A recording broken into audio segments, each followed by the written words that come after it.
Hello, मैं doctor Mukesh Jha, consultant न्यूरोसाइकाइट्रिस्ट। आज मैं आपसे मानसिक रोगों के सामान्य लक्षण के बारे में बात करने जा रहा हूँ। आजकल अक्सर मानसिक तनाव या मानसिक रोगों की बात होती है, लेकिन इसे पहचाना कैसे जाए, इसके लक्षण क्या होते हैं। जो मोस्ट कॉमन लक्षण साइकेट्रिक ओपीडीज में देखने को मिलता है, नींद की कमी या नींद ना आना। अब नींद ना आना भी कई प्रकार का होता है। कई लोगों को स्लीप ऑनसेट का इशू होता है, नींद आती है मगर देर से आने लगी है। अगर आदमी 10 बजे के आसपास सो रहा था तो अब उसे नींद 12 या 1 बजे के आसपास आने लगी है। दूसरा पार्ट ये रहता है कि नींद आ तो जाती है लेकिन नॉन रिस्टोरेटिव स्लीप रहता है, पूरी रात नींद टूटती रहती है या कुछ सपने से चलते रहते हैं। तीसरा पार्ट ये होता है कि नींद यूजुअल टाइम से 2-3 घंटे पहले खुल जाती है। एक अलग तरीके का स्लीप डिस्टर्बेंस और है जो देखने को मिलता है, जिसे हम स्लीप फेज डिस्टर्बेंस कहते हैं। ये अक्सर उन लोगों में देखने को मिलता है जो रात के समय काम करते हैं, और ये जो रात के समय जो वर्कर्स काम करते हैं, जो कॉल सेंटर्स का जॉब है, इसमें ये देखने को मिलता है कि इंसान रात भर काम करता है और दिन के समय जब वो सोने जाता है तो उसे प्रॉपर स्लीप नहीं आ पाता है। Another important sign of psychiatric illness can be irritability या चिड़चिड़ापन। छोटी छोटी बातों पे गुस्सा या चिड़चिड़ापन हो जाना, या आम ज़बान में कहें कि छोटी छोटी बातों में बच्चों को पीट देना, ऑफिस में लड़ जाना। इसके अलावा टेंशन या सिरदर्द की समस्या। सिरदर्द भी कई प्रकार से प्रेजेंट करता है। कई बार ब्लड प्रेशर बढ़े होने के कारण सिरदर्द हो जाता है। कई बार आपके चश्मा लगना है और आपने चश्मा नहीं लगाया हुआ तो भी सिरदर्द हो सकता है। दूसरा ये होता है कि जब आप तनाव में हैं तो भी सिरदर्द प्रेजेंट करता है। एक tight band like sensation sir के आसपास आदमी को महसूस होता है। कई बार इंसान को वन साइडेड हेडेक हो सकता है, जहाँ पे नोज़िया की फीलिंग हो सकती है, उल्टी जैसा मन हो सकता है। इसके अलावा एंग्जाइटी या घबराहट। घबराहट कैसे प्रेजेंट करता है? घबराहट में एक जो कॉमन चीज़ है वो है रेस्टलेसनेस, एक जगह टिक के बैठ ना पाना, चलने में आराम मिलना, विचारों का चलते ही जाना, किसी अनजान समस्या का हमेशा डर बने रहना, जैसे कि जनरलाइज एंजाइटी में देखने को मिलता है। इसके अलावा हाथ पैर कांपना, यूरिनरी फ्रीक्वेंसी का बढ़ जाना, बार बार पेशाब आना, कई बार ऐसा लगना कि पेट में कोई गोला सा चल रहा है या ऐसा बहुत तेज़ एसिडिटी हो रही है। इस प्रकार की समस्याओं का होना, जिसे हम कहते हैं ऑल्टर्ड बोवल ब्लैडर पैटर्न हो जाना। इसके अलावा भूलने की समस्या। अब भूलना भी कुछ इस प्रकार से है कि कुछ समस्याएं ऐसी हैं जैसे कि उदासी और घबराहट, जहाँ पे आदमी के ध्यान में कमी आ जाती है जिसकी वजह से वो भूलने लग जाता है। और एक समस्या ऐसी है जिसे हम डिमेंशिया कहते हैं, जिससे हम कई बार ऐसा भी बोलते हैं कि फॉरगेटफुलनेस इन ओल्ड एज। जब आदमी की उम्र हो जाती है तो भी वो भूलने लग जाता है। दोनों क्वालिटेटिवली अलग हैं लेकिन साइकेट्रिक इलनेस का एक सिम्टम है। इसके अलावा फोबिया, डर। अब फोबिया में किसी स्पेसिफिक चीज़ का डर होता है, एंग्जाइटी में किसी अनजान चीज़ का डर होता है।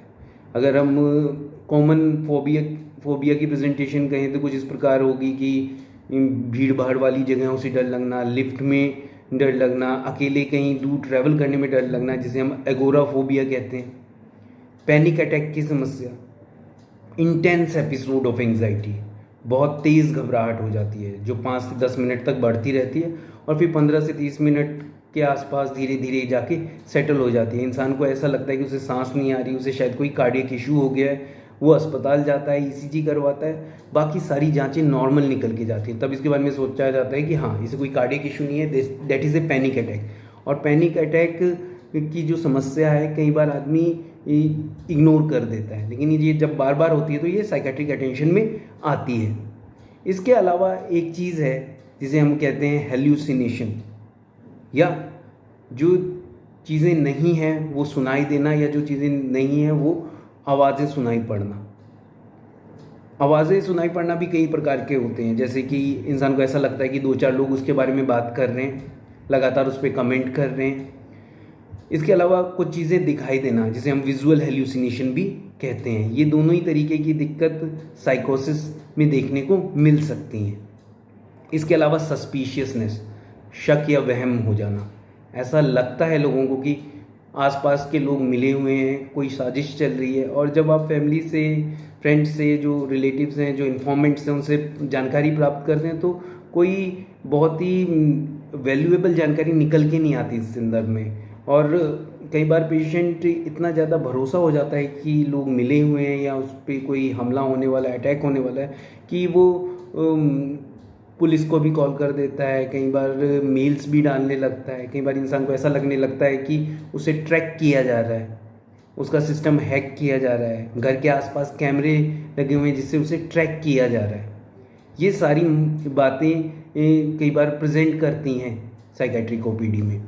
इसके अलावा नशे की समस्या के बारे में मैंने अपने पिछले वीडियो में बात भी की है।